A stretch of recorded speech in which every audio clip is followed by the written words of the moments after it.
From the St. Francis Yacht Club in San Francisco, this is the Wednesday Yachting Luncheon, hosted by Ron Young. Welcome to a Wednesday Yachting Luncheon, live in the grill room of the St. Francis Yacht Club. And are we happy to be back in the grill room? And the pandemic is over. Pandemic is totally over. I see that Tommy Gilmore has recovered from my birthday party Saturday. Tommy, welcome back. He's standing, he's upright, pretty much. People were there.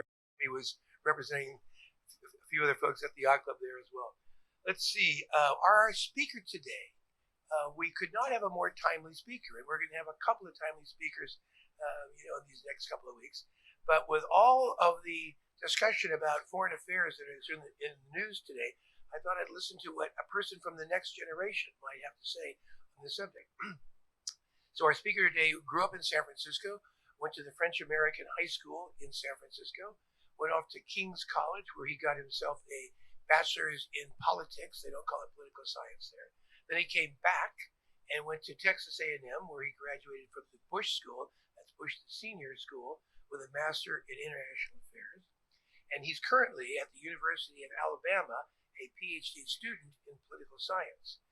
He started a podcast like everybody his age in 2020, and his podcast is titled Friends and Fellow Citizens, which is in fact the exact early words of our first president, George Washington.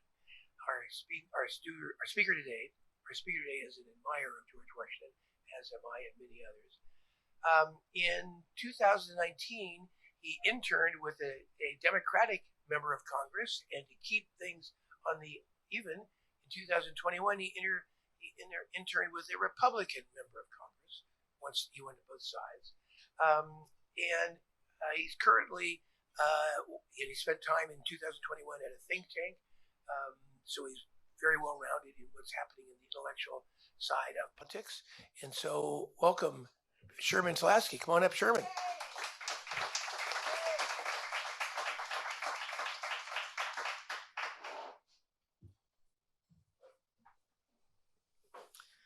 Well, good afternoon, everyone. My name is Sherman Tylawsky. I am the founder of the George Washington Institute, also the host of the Friends and Fellow Citizens podcast. Thank you all so much for being here, whether you're tuning in online or here live. I'd just like to first of all thank Mr. Ron Young, as well as Mr. Forrest Booth, as well for helping to put this together, and thank the St. Francis Yacht Club for having me today. So a lot of people to thank. But I'd like to get to our topic for a presentation today. Really the big question, is Taiwan the inflection point of America's global power in the 21st century? Before I get to the foreign policy bits of it, I guess, I'd like to first begin with a key question here. Why Taiwan? I'll include myself a little bit here with really a bit about my background. Whenever I would ask my mom for just even like a simple question, I was a kid, I used to love ice cream, for example, and if I were to ask to say, Mom, can I have an ice cream cone? She wouldn't respond. Or if I asked, Mom, can I have a cookie? She wouldn't respond. You might be wondering, why was she not responding? Well, it wasn't because she couldn't hear me. It wasn't because of maybe I was on the other side of the house, which felt like half of the time I was calling my mom from the other side of the house. But it was because my mom taught me how to speak Mandarin, and it was that she would only respond and speak to me in Mandarin. So if I asked her in English, she wouldn't respond. She wouldn't say anything. So I would have to ask her, "我可以吃冰淇淋吗?" That was the way that I grew up learning Mandarin Chinese. And growing up as a kid, I didn't really understand the purpose of languages other than really just a way to communicate to my parents or to my friends. It certainly became a way for me to speak with my grandparents on my mom's side, whose first language is not English. And it was a really great way for me to not only translate for them, whether we're going to the store or to somewhere. It was also a way for me to learn culture, learn a little bit about Chinese culture and about Chinese history. And throughout this time, I've always been learning about the language and about my ethnicity, about my mom's story, first generation American coming from Taiwan in the 1980s. I found this really nice quote that I think really sums up my learning of not just Mandarin Chinese, but also really just the issue of Taiwan, which is our main topic today. In Chinese, he says, 道山学海, which in very, very simple words is learning is as high as the mountains and as wide as the seas. Try to combine where I'm living here in the Sierra Mountains with the amazing view that we have here. And I think this quote is really sums up the trajectory of U.S. policy towards Taiwan.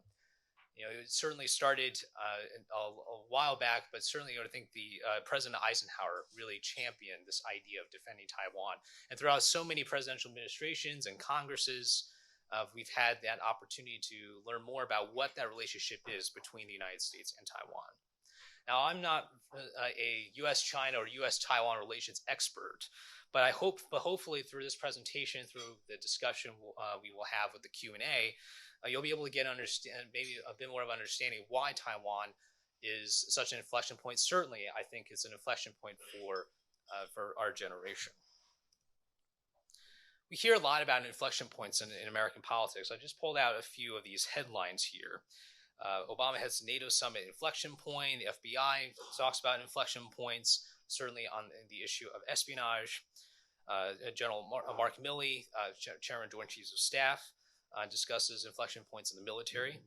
The same with the chair of the Federal Reserve, Jay Powell, mentioning the U.S. economy as an inflection point. So we hear a lot about the term inflection point, but what does that mean? What sort of things are changing that prompt us to recognize Taiwan as an inflection point in U.S. global power? I found this quote from our current president, Joe Biden. He said, quote, "The world is changing. We're at a significant inflection point in world history. And our country and the world, the United States of America, has always been able to chart the future in times of great change. We've been able to constantly renew ourselves. And time and again, we've proven there's not a single thing we cannot do as a nation when we do it together. And I mean that, not a single solitary thing." As you'll probably hear through this presentation, you'll see my echo of why it's important for all of us to come together on this important issue.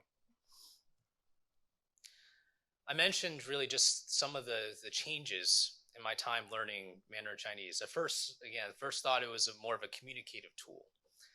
But in third grade, I was enrolled in Chinese American International School, fantastic place to learn. Knew a lot of classmates, a lot of great teachers. They decided to change something for the Chinese curriculum. Up until that point, we've been learning traditional Chinese, which has been around for thousands of years. I mean, dating back all the way, I call it the Asian hieroglyphics. The pictures of those characters dating all the way back to then. But the school decided, for reasons unknown, or at least I'm not sure what those reasons are, decided to start teaching simplified Chinese, which is the Chinese that is taught in mainland China and was invented during the creation of the Chinese Communist Party. My mom, as a Taiwanese American mom, she felt that my education needed to be with traditional Chinese, learning the Chinese that has been spoken for all these years. And so it was, for me, when I first heard about this, I wasn't sure, even at that point, what a huge difference it was. But certainly, I think over the years, as I've gained knowledge, I've tried to read as much as I can about this issue. I've learned that it is much more than just a different form of Chinese. When I was in middle school, when we learned Latin, we could omit certain words because at that time in ancient Rome, ink was pretty scarce. And so my Latin teacher said, "Oh, you don't have to include this word and that word and then this and that." But we don't live in that age anymore. We don't live in a world where we're running out of ink. We're running out of pixels to type characters. And so clearly this is not just an easier version. The simplified Chinese is an easier version. From my perspective and from my experience growing up with a Taiwanese American mom, it was a cultural divide, a divide between preserving history, preserving Taiwanese identity, preserving democratic values, compared to the new emergence of the Chinese Communist Party in the 1920s up until nowadays. And so we see these different paths that this part of the world is going on. And I'd like to focus on some key inflection points that I think are significant to my generation, and as well, I think really just all generations. First is on national security. I went to the Bush School of Government and Public Service, and I did my Master of International Affairs in that amazing school. And President Bush always had a vision that public service is a noble calling, and that people who would attend that school, he wanted those students to be able to pursue that path of public service. No matter what that path was, serving our nation was a critical priority. And so from really just the collection of the classes that I took at the Bush School, I felt that we are at a national security inflection point, that the decisions that we make now and in the future are going to determine how safe our country can be. Earlier, I heard conversations about AI. I mean, that's going to be a huge, huge technological change. It's going to affect not just the way of life, how we use our refrigerators, but I think it's going to change the dynamics of how we engage with the rest of the world. The second point, branching off on national security here, is on espionage. I had the opportunity to learn from professors who served undercover during the 80s and 90s, during the peak of the Cold War. And what the message was very clear is that we are dealing with an unprecedented espionage crisis and of an inflection point. It's something I don't think we can ignore, and certainly my generation cannot ignore. And the role of espionage, whether it's through technology, whether it's through human intelligence, I think it's going to be a huge, huge differentiating factor when it comes to the success of the U.S. and of Taiwan. The last is cultural. I mentioned earlier about simplified Chinese and traditional Chinese and my stance on that. I feel that it's much more than just the language, it's much more than just the foreign policy. It's a question of where we want our world to go in terms of democracy promotion. Throughout the years, Taiwan and the United States have engaged in so many different cultural exchanges, and even now with cyber capabilities, and it has to run deep, I think, into the DNA of these two nations. For national security, we're seeing an unprecedented buildup of the military, particularly the Navy. What's remarkable is how the Chinese have invested so much into the buildup of their military size and really their strength. I wonder if we asked John Paul Jones or Admiral Farragut what they would think of the size of our Navy today. And it's morphed into some more, even to cyber capabilities. I had the opportunity to intern at the Project 2049 Institute, which recognizes the threat that China poses on U.S.-Taiwan relations. And what we did was that we looked at a bit of the history of the U.S.-Taiwan relations, and we also see really what's happening with the Chinese buildup of our military. And the reason why 2049 is such a key year is because 2049 marks 100 years since the end of the Chinese Civil War. In 1949, Chiang Kai-shek and the Kuomintang fled to what is now Taiwan, the island of Taiwan, towards the end of World War II and really beginning of the Cold War. And I don't think that the Chinese have ever forgotten that year. They have not forgotten that they feel they need to reunify Taiwan. They never felt that Taiwan was a separate sovereign state, that they always wanted to ensure that Taiwan can never be taken away from them.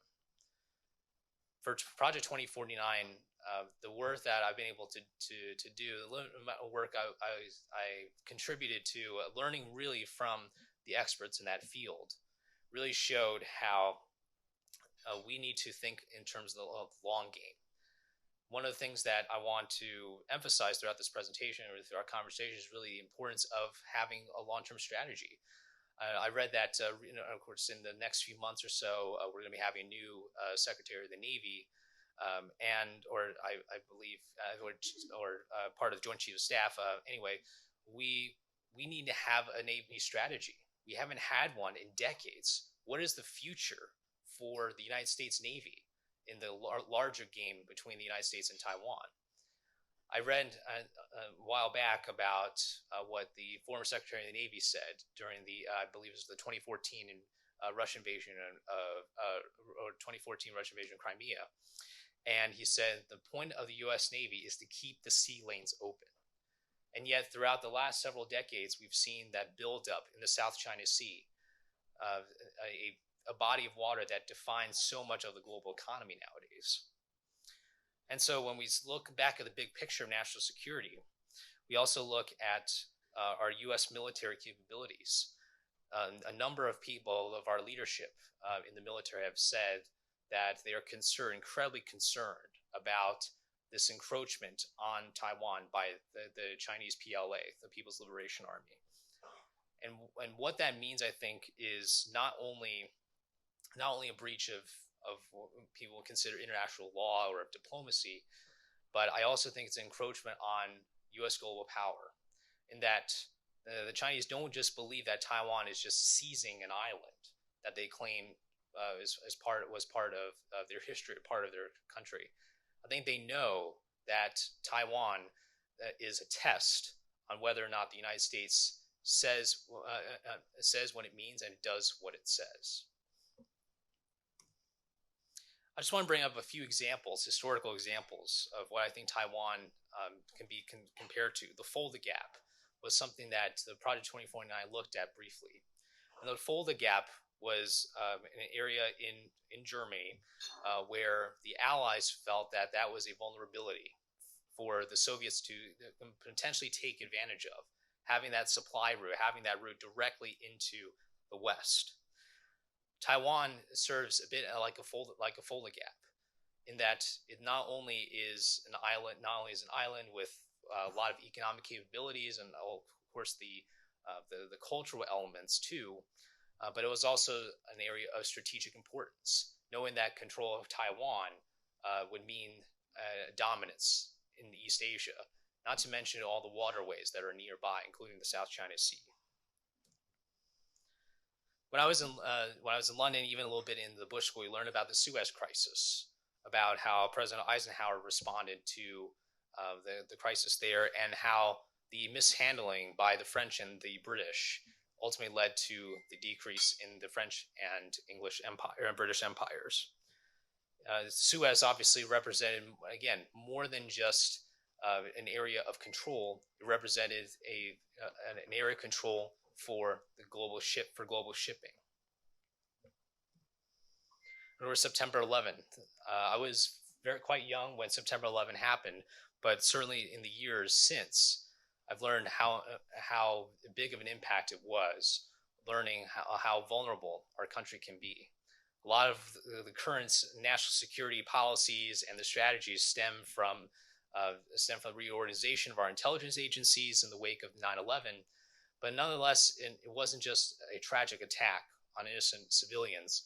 It was also, I think, a tragic attack on how vulnerable we are as a country. We know that those threats still remain. And ever since then, I think understandably, there's been a huge emphasis on counterterrorism, on national security, on espionage. And so all these examples, modern examples, really fit into national security. How do we secure our nation from the threats that we see now? I'd like to turn to espionage. And before I get to some of these points here, Ron mentioned about my podcast, and I had the brilliant opportunity to speak one-on-one with Mr. Jim Olson, who was former chief of counterintelligence at the CIA. And he and so many of the professors there were dedicating their lives to teaching us at the Bush School, even years after they left the service, to teach us the lessons of counterintelligence from their time. And there's one point that he made who I thought was very, very clear. He said, what is different now compared to during the Cold War is really the technology. He said, he talked about how the Chinese are using LinkedIn, a very, very common professional social media app, and with people, oftentimes, understandably to some degree, telling people about the promotions and about the things that they've been able to accomplish, right? We, as human beings, I think it's natural for us to want to share that. The problem is when so much open source is out there, what are the risks that the Chinese Communist Party is tracking and seeing which potential people could be recruited for some amount of money to be able to provide even just basic information about a private enterprise or about government. And he said that LinkedIn and some other apps, it's like a child in a candy store. So much available out there. Are we really keeping our intelligence and our country safe by allowing an adversarial enterprise like the United Front and among others to be able to take advantage of social media? Not to mention trade secrets of technology. We've seen stories of people being prosecuted by the U.S. Department of Justice for certain crimes, including stealing of intellectual property. I mentioned cyber a bit. I think that cyber is going to not only define the intelligence threats, but I also think it's going to be defining how an invasion of Taiwan, however imminent as we fear it's going to happen. I'm certainly concerned that is going to happen within the next few years. I think it's going to be a war unlike any other. In terms of the threats that we face, cyber is hard to detect. It's always advancing. Not to mention AI as a new development. And next is disinformation and propaganda campaigns. At Project 2049, I had the opportunity to work on a book by Ian Easton. It's a fantastic book. It's called The Final Struggle: Inside China's Global Strategy. One day in May 2018, Xi Jinping makes a huge statement, basically like a speech to the Chinese Communist Party. And it wasn't a celebration of his predecessor, Deng Xiaoping. It wasn't about even Mao Zedong. 2018 marked 200 years of a notorious scholar's birth who the Chinese Communist Party, to this day, still regard as a hero, and that's Karl Marx. He praises Karl Marx, and he calls this era that we are in called the final struggle. And the purpose of the Chinese Communist Party was to promote international communism throughout the entire world. When I read that section, it made me think about the ideological battle that we are in right now. That it's not just a war not just a confrontation at this time between two major powers. It is a competition on ideas, and that the ideas that we fought for during the Cold War up to this point, I think, still matter. We need to think about the implications of our foreign policy. And last is cultural. I spoke a little bit about democracy or democracy promotion. But as you probably can tell from that speech by Xi Jinping, know that this is a much larger battle than just over Taiwan. Taiwan instituted a presidential system not too long ago. They've had democratic elections. It's an amazing turnaround from when it was dictatorship up until the 1970s, 1980s. Martial law was declared for many years, and now they have a presidential system. I think the United States and Taiwan working together on promoting democratic ideas throughout East Asia and beyond, I think is a critical pillar.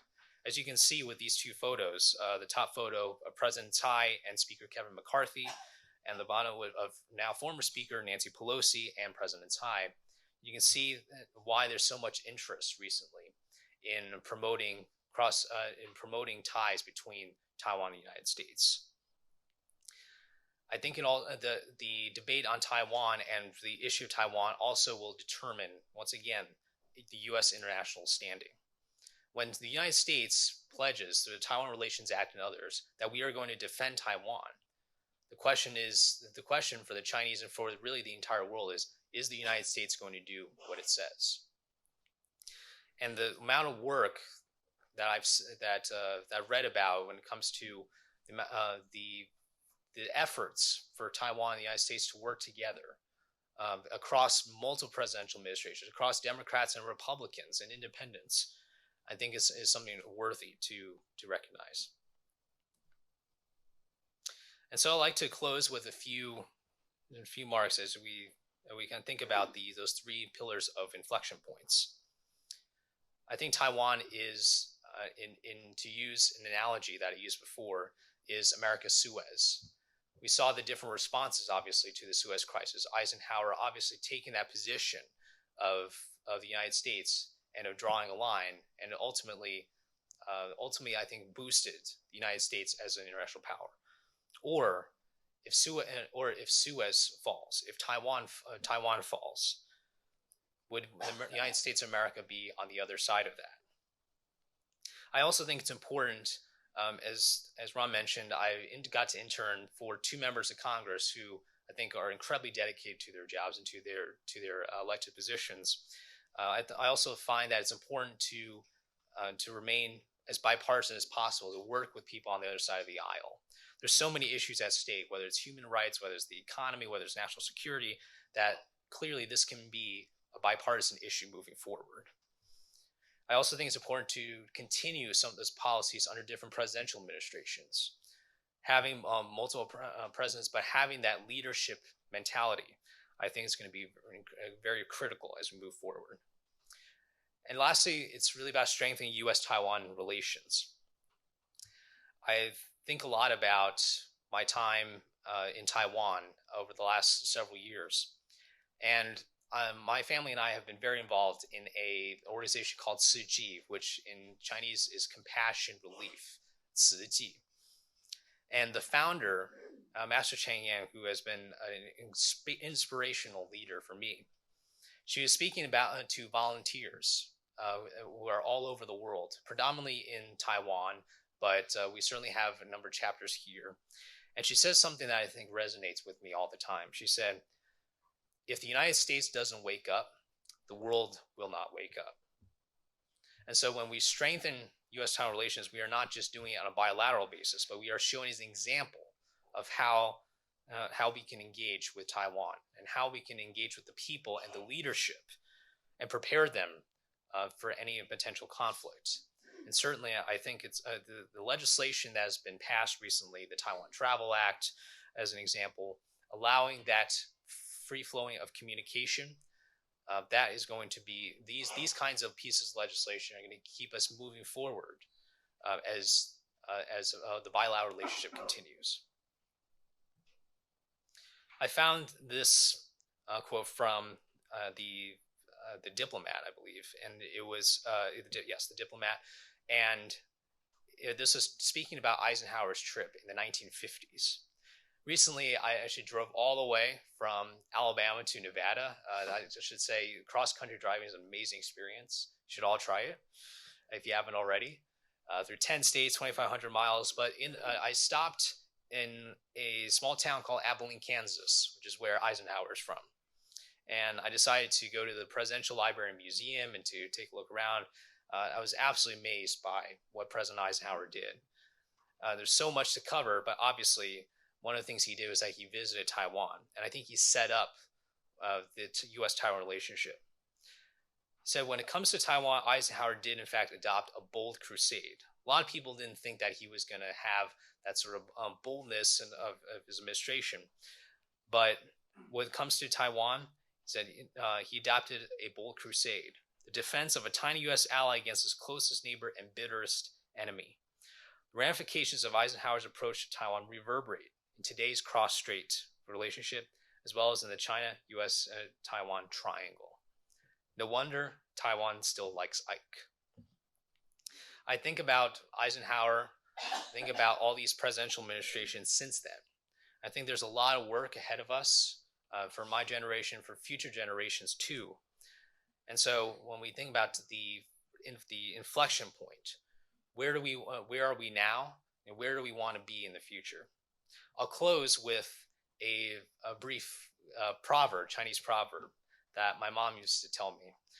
And it was, 一山难容二虎, which means there can never be two tigers on the same mountain. There can only be one power. According to Chinese mythology, according to Chinese folklore, there can only be one power in the world. There can never be two tigers. And so we think about who do we want to be as the tiger on the top of the mountain? Given all the risks and all the threats that we face nowadays, given what is at stake in the future, who is going to be that tiger on the mountain? With that, I will close my presentation and we'll have our Q&A. And thank you all so much for listening to this first part.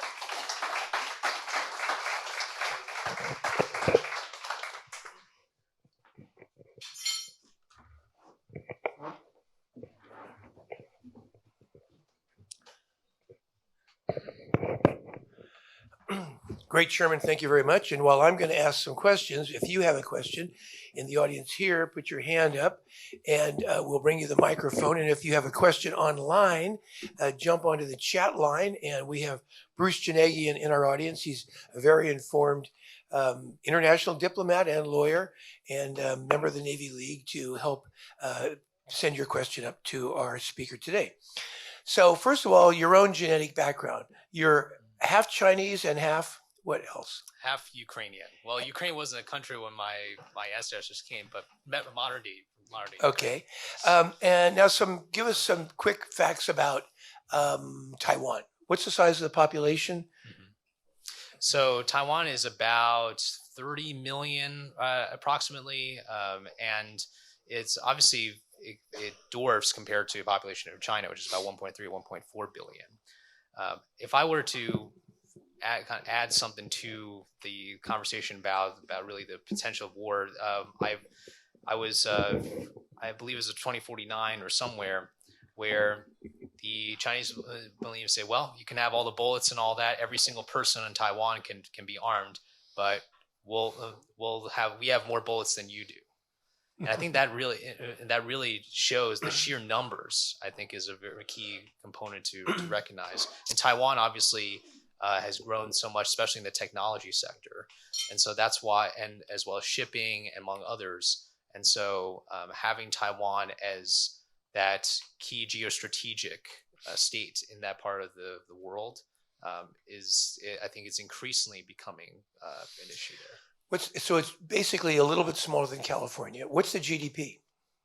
I don't know the number off the top of my head. What percent do they spend of their GDP on defense?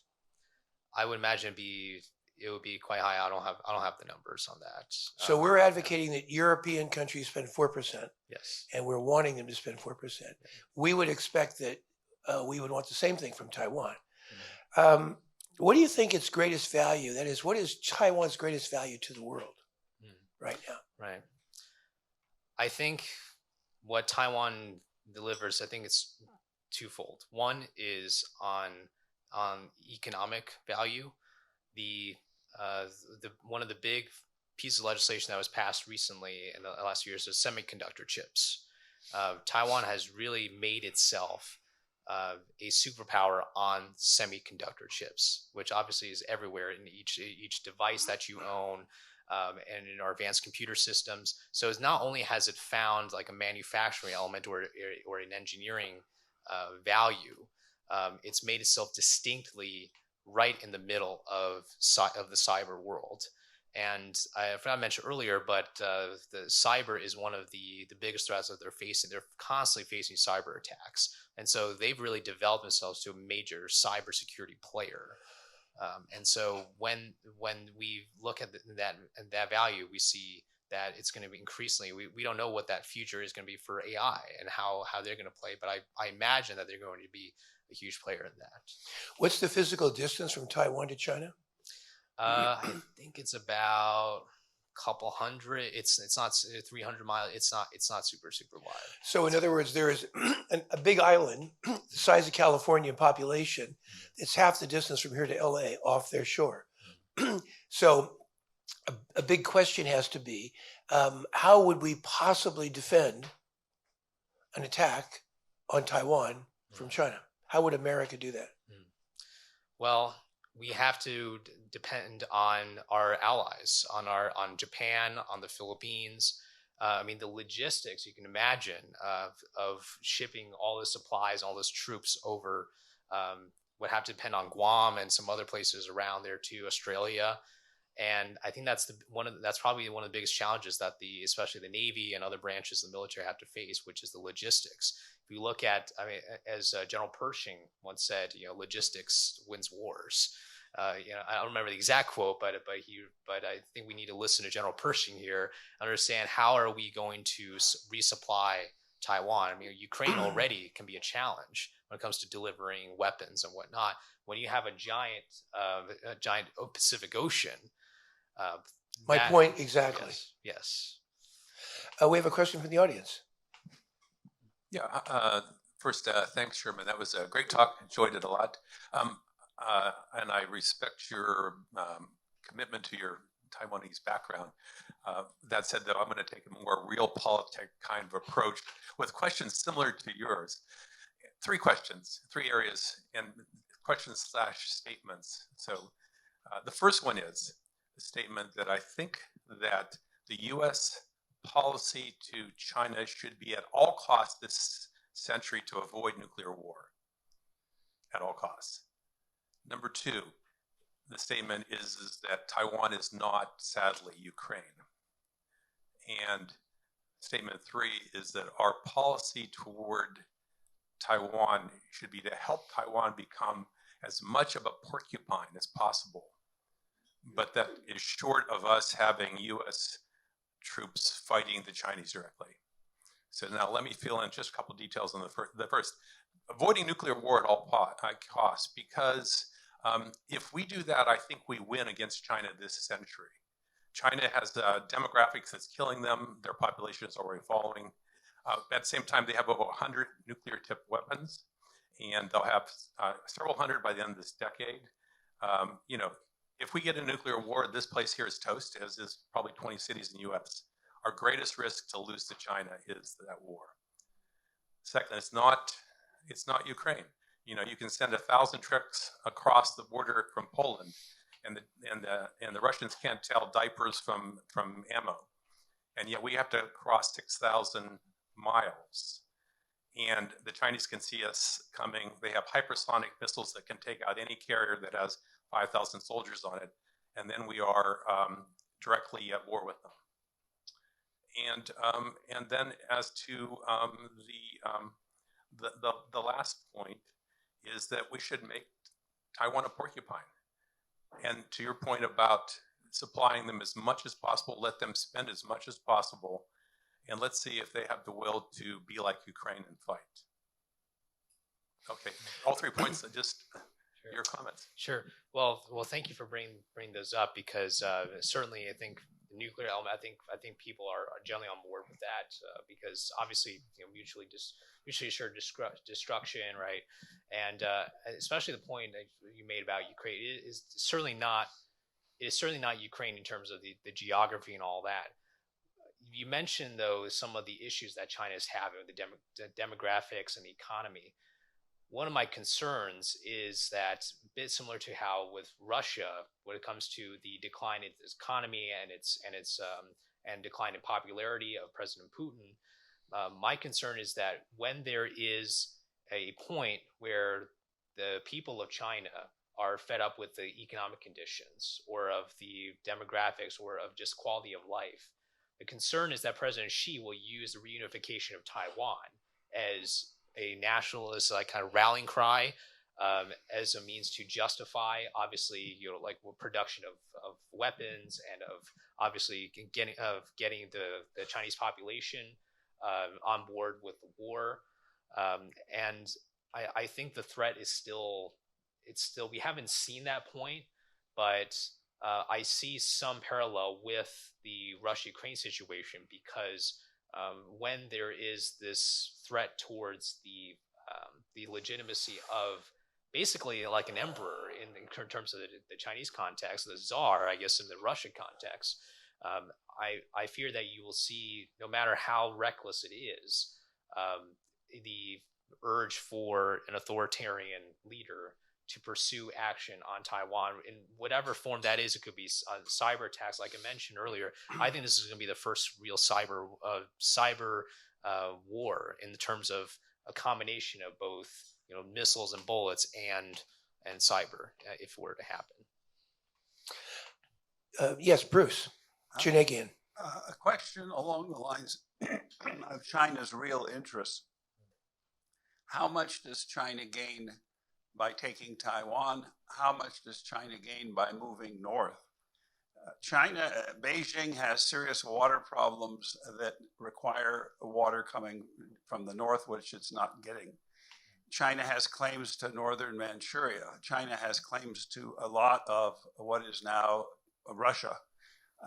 And also, China has an interest in breaking out of the first island chain. If they get up as far as Vladivostok, they're out of the first island chain, and they've got a tremendous seaport available to them. Right now, the border between China and Russia is such that you have cities of multi-millions on the Chinese side. Across the border, you have villages with very limited infrastructure on the Russian side and basically open land that is very valuable. I see China needing Lebensraum, room to grow and expand for its population. I see China needing the resources of Russia. It puts a difficult situation in the United States foreign policy, because if Russia is soundly defeated, it is very vulnerable to Chinese expansion. Already the Russian troops, the border troops along the border with China, have been pulled off to fight in Ukraine. So it's a very big invitation for China to move north to get what it needs and wants, which is land and water and breaking out of the first island chain. Taiwan will always be there. Taiwan is not going away. The interest in Taiwan will remain, but China would become far stronger if it moves northward. Have you given any thought to that?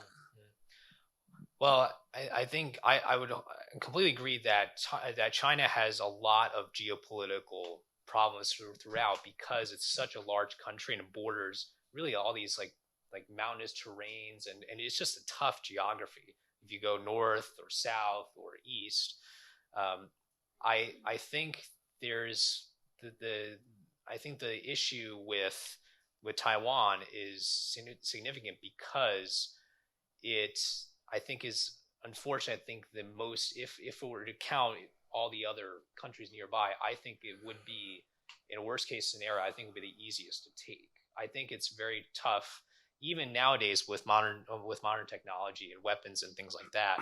I still think there are multiple constraints. I mean, it was, for example, when China tried to go to Vietnam, it was incredibly tough with the geography and all that, of the logistics.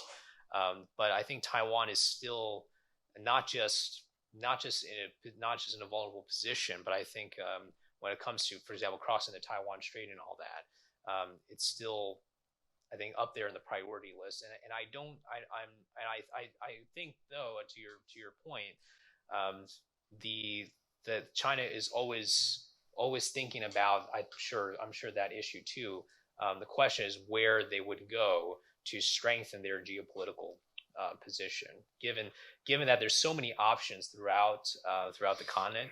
I still think, because Taiwan's rise as an economic power and all that, they know that if they can control the supply chain, control the technology, control that part of East Asia, thank you, I still would lean more towards them, unfortunately, going to that option there. So how would we measure military strength of China? What were the ways that we should measure it? Well, you look, first of all, sheer numbers, because they're able to, I'm sure, they don't have a lot of combat experience, though. So that's something we need to consider, because you can still have sheer numbers and all that, but if you don't have that same combat experience, and certainly the military leadership, I think, is very inexperienced. But the numbers, they really scare me. Going back to an earlier point about how Taiwan, with only several million people, you have China much larger. The concern is that the numbers, even despite the technology and the weapons and all that, you're still going to have to deal with the numbers. But also, in terms of capabilities, you have to also see how. I don't know if it's that information available out there. I'm not, but I think the big wild card is how much cyber capability do they have across all their branches, across their maritime, across their PLA, their Army, Air Force. I'm not entirely sure, but I think adding that cyber element, I think is going to be other consideration for that. So, given the maritime orientation of the WYL, of the Wednesday Yachting Luncheon, we've got to wonder how many carriers. How many carriers do we have versus how many do they have? Mm-hmm. Do you know the number? Well, we have about 10 or so. I believe they have like one or two. They have not developed obviously the 10 like aircraft carriers. It's incredibly expensive, but their fleet size is larger now than the SEC. We've heard from previous Wednesday Yachting Luncheon speakers that their fleet is now bigger than ours. They have more ships in their Navy, but they're not measured as being more capable than ours for a bunch of technological reasons. Okay, so now there are many of us who believe that China's greatest strength has been its economic boom. And essentially, the key to its economic strength has been its ability to export, manufacture inexpensively and export. A war with Taiwan would jeopardize the route back and forth from mainland China to the rest of the world, through which a huge piece of their GDP flows. So it would seem to some of us that the last thing they'd want to do would be to turn their economy upside down by attacking this small nation. It's true that they're 40 times bigger than Taiwan compared to Iraq, which is, Ukraine, which is only a 4-to-1 relationship in population to Russia. So yes, Taiwan is way, way smaller, but China jeopardizes its key strength in the world if it basically jeopardizes the sea routes from China's mainland. So talk about why wouldn't we say, oh, gee, the worst thing they'd want to do, or the most damage they could do would be to turn their economy to zero. Well, the last several years of things, sort of around even before COVID, I think there's been some cracks in the Chinese economy and their inability. They built all these huge towers and all that. You've probably seen some of those images throughout China, and now a lot of people realize that people can't pay for those. And so I go back to the economic argument a little bit, which is my concern is, especially if this accelerates, if we're seeing, of course, certainly their rate of GDP has already slowed down, in their minds, very considerably. Not technically in recession yet, but even if there is a major shift in how strong their economy is, if theirs is getting weaker, if they're seeing the inability, for example, to get a big enough workforce, the aging population is a huge problem for them, and they can't seem to reverse that. It's true that there's going to be quite a bit of economic damage, obviously, with all that. But I also think they know that they used to be at the top when it came to trade, and now because of recent policies by the U.S. and all that to bring some of the manufacturing back or to move that manufacturing to other countries, I think they see they would have taken into consideration really an economic gamble. It's going to be a gamble, no question, if Xi Jinping goes through with invasion. But unfortunately, I don't think the economy argument might be enough. I'm sure there's a lot of dissenting voices in the CCP about the economy, right? But I think there's going to be, it might not be worth as much because of how authoritarian Xi Jinping is, and the fact that even if China goes down in economic ruins, he's still. My concern is that he's still going to make the argument saying the invasion was right. We're look at all the things we're building. For the military, this is for one China, one China policy, and so while I'm sure there's going to be a lot of dissent on that, but ultimately, because of the power structure and because of the ideological leanings, I'm not sure how much the economic sense was going to get into Xi Jinping, if that makes sense. I think you're arguing that he has such an authoritarian grip on power that it wouldn't matter what happened in a war, he'd still be able to stay in power. Yes. Is that your case? Yes, and not to mention that he went for an unprecedented third term, right, and eliminated that term limit, I guess you could say. And right. So him gripping on that, it's a big gamble, because obviously if something, it doesn't have to be invasion of Taiwan only, but if something major would happen, it'd be under his name. Kathy Trafton, Vice Chairman of the committee, has a question. Kathy? I have two questions, Sherman. First question is, what is the temperature of the people in Taiwan? What is their will and determination to remain independent of China? And likewise, on an even more macro level, what about the rest of the world? I know you can't discuss every single country, but what is the will of the world to keep China from Taiwan, or do they really care? So those are great questions. So the first question, something that reassures me a lot is that the younger generations are a lot more identify themselves at the very minimum as both Taiwanese and Chinese. That is something that the CCP does not want. They don't want to see Taiwanese identity. But at the very minimum, there's an incredibly huge number of young people who identify either solely as Taiwanese or Taiwanese and Chinese. And obviously the Chinese part are also recognizing the ethnicity element, right? The Han Chinese ethnicity in Taiwan. And so that I think is very promising on how they see themselves, certainly as they've gotten to see, I think, more of the modern US-Taiwan economic relationship. I think they see also a lot of value in doing business with the United States, as opposed to the argument, which still is in Taiwanese politics, when you see some of those debates of how basically there's a call, it's like, well, we have to have closer ties with China, but there's a real divide between people who want closer ties with China and people who want to have ties with Japan and the United States in particular. Those are two big allies. So I think the trajectory of the public opinion, I think, is going in a good direction, in my opinion.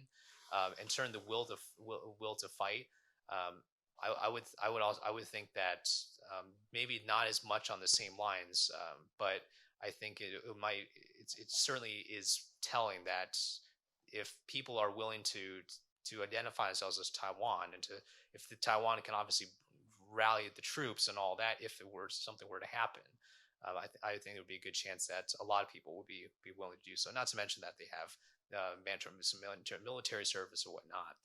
The second part of your question, I think it's a mixed bag, because you see smaller nations like I believe the Solomon Islands recently, or it was a nation in the Micronesia who chose not to recognize Taiwan as an official bilateral partner, instead recognizing China, one China.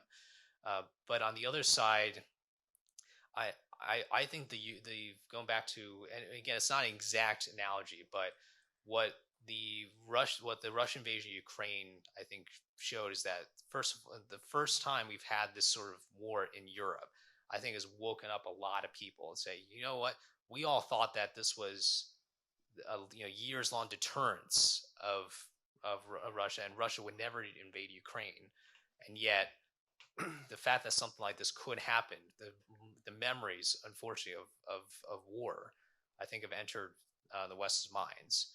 And so when we, even though it's about a year and a half since that invasion, but I sense that through just my limited readings of kind of what people are talking about in the defense area, I think there's a more and more consensus, at least, that more needs to be done. I believe some of the Baltic states, like Lithuania, I actually had a professor who was a U.S. ambassador to Latvia, and who taught a Russia class. And those three countries understandably, they're right in the middle of all this. And the fact that they're trying to increase their relations with Taiwan, I think could be even more of a persuasion factor, because these countries understand the cyber threat coming from Russia, just like the Taiwanese understand the cyber threat from China. And so hopefully more of these countries that understand the geopolitical threats maybe better than we do, they certainly experience it more. I think that could be a bit of more of a rallying cry for support for Taiwan. We have a question from a member of the Navy League who is also a member of St. Francis Yacht Club, Forrest Booth. So, Sherman, the United States is obligated by law to defend Taiwan in the event of an invasion, the Taiwan Straits Act and various other statutes. So, hypothetically, in the case of a Democratic administration, would the United States go to war to defend Taiwan? in, hypothetically, if in a Republican administration, would the United States go to war? Well, I think given the bipartisan support for the Taiwan Relations Act and for the commitment, I am confident that if the situation were to happen, I'm confident that the president, whether it's a Democrat or Republican, I think will have to go forth and defend Taiwan. I think there is while it's not specifically written out in terms of political mandate, but I from what I've seen, I think both parties for some different reasons recognize that Taiwan is one of the biggest bipartisan issues, one of the biggest bipartisan national security issues that all of us can agree on, and obviously the different presidents, President Trump, President Biden, especially under these two presidents, a lot has changed in terms of the acceleration of U.S.-Taiwan relations. And I think they have the political mandate, and I think they understand, especially hopefully because of the lessons that we're getting from the Russian invasion of Ukraine. Hopefully they're getting some lessons on how real this threat is. And I think if we don't do what we commit as a nation, our status in the world, I really go back to the Suez analogy. I think if Taiwan falls, it will be our Suez, and it's going to be a much darker world. I don't want to fearmonger, but I think there's a lot at stake, and hopefully, I'm optimistic that the President of the United States will carry out the defense of Taiwan. Bruce Janagian. Yes, question. And by the way, we're really close on time, so we want the shortest answers and the shortest questions. All right, that's good. China has an interest in Ukraine. It owns land. It has agricultural interest, and China has a lot of interest in Europe with regard to its export trade and commerce with Europe. So China really wants to get this Ukraine matter resolved. What are your thoughts on the Chinese role and the prospects for having China, which is listened to by Putin, being the one to move this peace negotiation forward, or have a peace negotiation, I should say?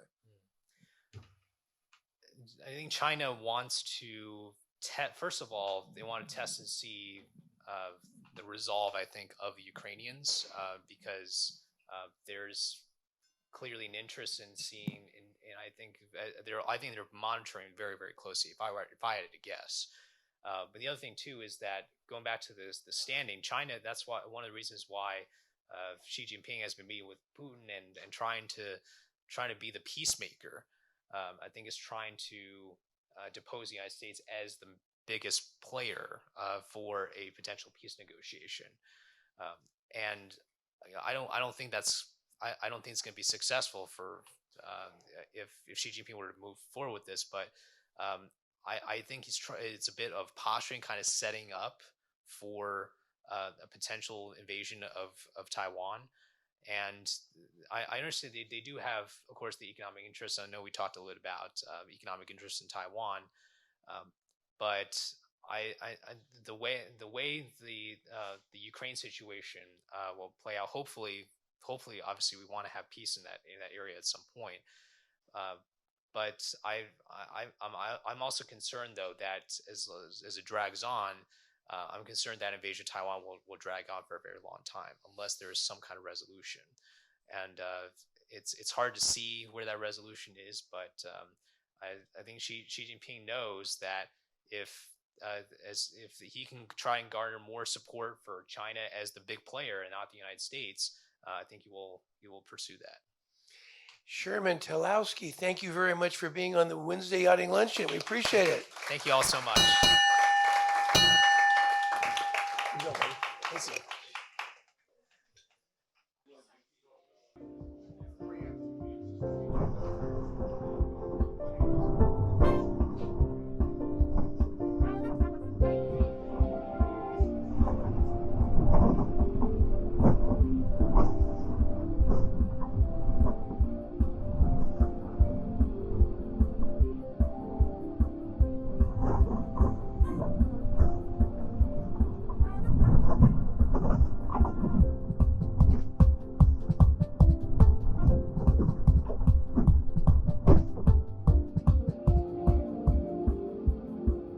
This has been a presentation of the Wednesday Yachting Luncheon.